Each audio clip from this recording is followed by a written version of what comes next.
레위기, 성경의 세 번째 책으로서 노예였던 이스라엘이 출애굽한 직후가 배경입니다. 이때 하나님은 그들을 시내산 앞에 데려와 언약의 관계로 초대하시지만 그들은 금세 반역하여 언약을 깨뜨려 버리죠. 자신의 영광스러운 임재가 이스라엘 가운데 거하길 원하신 하나님은 성막의 형태로 와주셨는데 그들의 죄로 인해 이 관계는 손상되고 맙니다. 그래서 출애굽기 끝부분에 모세가 이스라엘을 대표하여 하나님이 임재하시는 회막으로 들어갈 수조차 없었던 거죠. 레위기는 이런 근본적인 문제를 상기시키며 시작합니다. 여호와께서 회막으로부터 모세를 부르시되, 과연 죄와 이기심으로 가득한 이스라엘이 어떻게 거룩하신 하나님과 화해할 수 있을까요? 이 책에 방법이 있습니다. 자비로운 하나님이 죄로 물든 타락한 백성에게 거룩한 임재 안에 살 방법을 알려주시거든요. 여기서 잠시 하나님은 거룩하시다라는 정말 중요한 개념을 살펴보죠. 이게 이 책을 이해하는 기초거든요. 거룩이라는 말은 구별됨 또는 독특함이라는 의미인데 성경에서 하나님이 모든 것과 구별되시는 이유는 만물의 창조주이자 생명의 주관자라는 특별한 역할 때문입니다. 그러므로 거룩하신 하나님 주변의 공간 역시 거룩한 곳이며 이곳은 하나님의 선함, 생명, 정결, 공의가 넘치죠. 그래서 불의하고 범죄한 이스라엘이 하나님의 거룩한 임재 안에 살려면 거룩해져야 하는 겁니다. 즉, 그들의 죄를 해결해야 하는데 레위기의 역할이 바로 그거죠. 이 책은 매우 놀라운 대칭 구조를 이루고 있습니다. 이스라엘이 하나님의 임재 안에 거할 수 있는 세 가지 방법을 제시하는데요. 맨 앞과 뒤에선 이스라엘이 하나님의 거룩한 임재 가운데 행해야 했던 의식을 설명하고 다음으로 하나님과 이스라엘의 중재자인 제사장의 역할에 초점을 맞춘 후 다음에는 이스라엘의 정결함에 대해 양쪽에서 짝을 이뤄 설명합니다. 그리고 책의 중앙에선 핵심 규례인 속죄일을 소개함으로써 책 전체를 연결하고 마지막은 모세가 백성에게 신실하게 언약을 지키라고 당부하는 짧은 내용으로 끝납니다. 그럼 자세히 살펴보죠. 첫 부분은 이스라엘이 드려야 할 5가지 제사의식에 대한 설명인데요.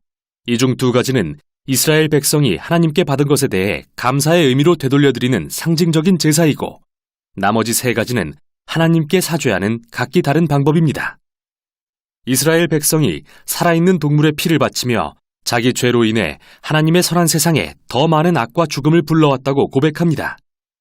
그러나 그를 멸하는 대신 용서하길 원하시는 하나님은 상징적으로 동물을 죽게 함으로써 인간을 속죄하십니다. 즉, 죄를 덮어주시는 거죠. 이스라엘 민족은 이러한 제사의식을 통해 하나님의 은혜와 공의, 그리고 악의 심각성과 결과를 항상 기억했던 겁니다. 의식에 대한 2번째 부분은 이스라엘의 7절기에 대한 건데요. 각 절기는 하나님께서 이집트 노예였던 이들을 어떻게 구하시고 광야로 이끌어 약속의 땅까지 인도하셨는지 이야기합니다. 이스라엘은 이 절기들을 정기적으로 기리며 자신들이 누구고 그들에게 하나님이 누구신지를 기억했습니다. 이제 이스라엘의 제사장에 대한 내용입니다. 아론과 그의 아들들이 처음으로 이스라엘을 대신해 하나님의 임재에 나아가도록 위임을 받고 맞은편에선 제사장이 갖춰야 할 자격에 대해 설명합니다. 제사장은 최고 수준의 도덕성과 의식적 거룩함을 요구받았는데 이는 그들이 하나님 앞에서는 백성을, 백성 앞에서는 하나님을 대표했기 때문이죠. 제사장의 거룩함이 왜 그리 중요한지 살펴보기 위해 앞부분 아론 가족의 위임식 직후로 돌아와 보겠습니다. 그의 2 아들은 하나님의 임재 가운데 지켜야 할 규례를 어긴 벌로 하나님의 거룩한 불에 삼켜 그 자리에서 죽고 마는데요. 하나님의 거룩한 임재 안에 사는 삶에 무시무시한 역설이 아닐 수 없습니다. 그의 거룩하심은 순전한 선이기에 이를 거역하고 모욕하는 자는 위험에 처하게 되기 때문이죠.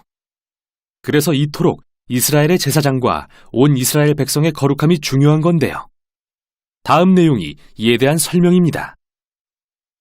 11장부터 15장은 온 이스라엘 백성에게 요구되는 정결 의식을, 18장부터 20장은 도덕적 정결에 대해 설명합니다. 정함과 부정함의 개념에 대해 들여다보죠. 하나님은 거룩하시고 구별된 분이십니다.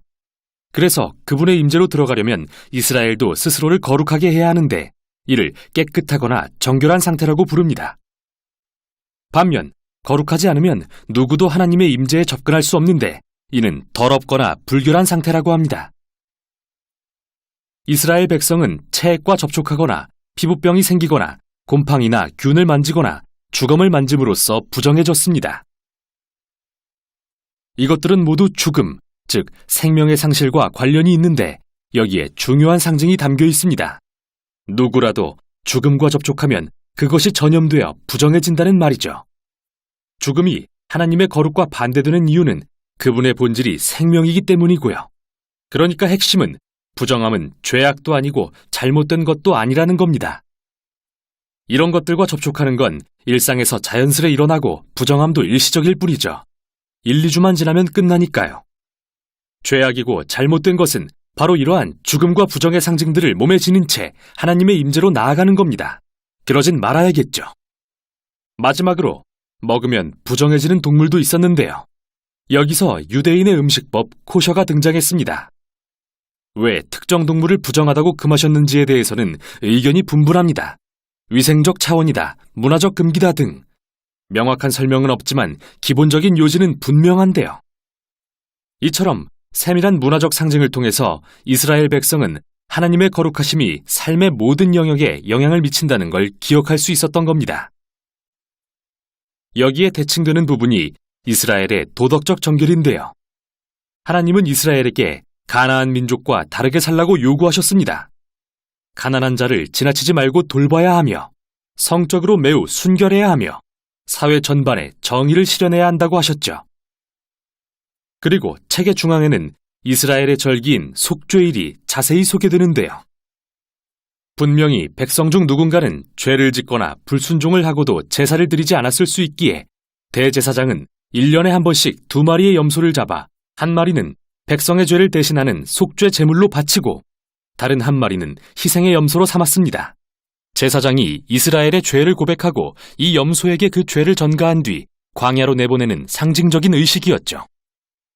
백성의 죄와 그 결과를 없애고 자신과 화목하게 살게 하시려는 하나님의 마음이 정말 잘 드러나는 장면입니다. 레위기는 모세가 이스라엘에게 언약을 신실하게 지키라고 당부하면서 끝을 맺는데요. 너희가 하나님이 주시는 평화와 풍요의 복을 누리려면 이 모든 율법을 지켜야 한다. 그러나 불순종하여 하나님의 거룩을 더럽히면 그게 재앙, 곧 아브라함에게 약속하신 땅에서 추방될 것이라는 경고였죠. 레위기가 성경 전체에서 어떤 역할을 하는지 알고 싶으신가요? 그럼 다음 책인 민수기의 첫 문장을 보십시오. 여호와께서 회막에서 모세에게 말씀하여 이르시되. 이제 모세는 이스라엘을 대표하여 하나님의 임재로 나아갈 수 있게 된 겁니다. 그게 레위기가 한 일이죠. 이스라엘의 실패에도 불구하고 하나님은 그들의 죄를 덮을 방법을 제공하시고 자신과 화목을 이룰 수 있게 하셨는데 레위기는 바로 이 방법에 대한 책이었습니다. 레위기 제1장.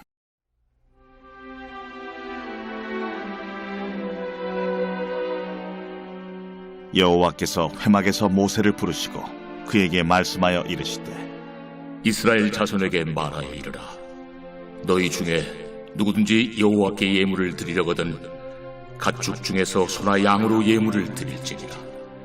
그 예물이 소의 번제이면 흠없는 수컷으로 회막문에서 여호와 앞에 기쁘게 받으시도록 드릴지니라.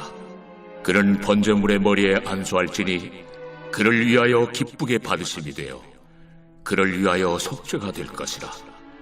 그는 여호와 앞에서 그 수송아지를 잡을 것이요 아론의 자손 제사장들은 그 피를 가져다가 회막문 앞 제단 사방에 뿌릴 것이며 그는 또 그 번제물의 가죽을 벗기고 각을 뜰 것이요 제사장 아론의 자손들은 제단 위에 불을 붙이고 불 위에 나무를 벌려놓고 아론의 자손 제사장들은 그 뜬 각과 머리와 기름을 제단 위에 불 위에 있는 나무에 벌려놓을 것이며 그 내장과 정강이를 물로 씻을 것이요 제사장은 그 전부를 제단 위에서 불살라 번제를 드릴지니 이는 화제라. 여호와께 향기로운 냄새니라. 만일 그 예물이 가축대 양이나 염소의 번제이면 흠없는 수컷으로 드릴지니 그가 제단 북쪽 여호와 앞에서 그것을 잡을 것이요 아론의 자손 제사장들은 그것의 피를 제단 사방에 뿌릴 것이며 그는 그것에 각을 뜨고 그것의 머리와 그것의 기름을 베어낼 것이요 제사장은 그것을 다 제단 위에 불 위에 있는 나무 위에 벌려놓을 것이며 그 내장과 그 정강이를 물로 씻을 것이요 제사장은 그 전부를 가져다가 제단 위에서 불살라 번제를 드릴지니 이는 화제라 여호와께 향기로운 냄새니라. 만일 여호와께 드리는 예물이 새 번제이면 산비둘기나 집비둘기 새끼로 예물을 드릴 것이요 제사장은 그것을 제단으로 가져다가 그것의 머리를 비틀어 끊고 제단 위에서 불사르고 피는 제단 곁에 흘릴 것이며 그것의 모이 주머니와 그 더러운 것은 제거하여 제단 동쪽 재버리는 곳에 던지고 또 그 날개 자리에서 그 몸을 찢되 아주 찢지 말고 제사장이 그것을 제단 위에 불 위에 있는 나무에서 불살라 번제를 드릴지니 이는 화제라 여호와께 향기로운 냄새니라.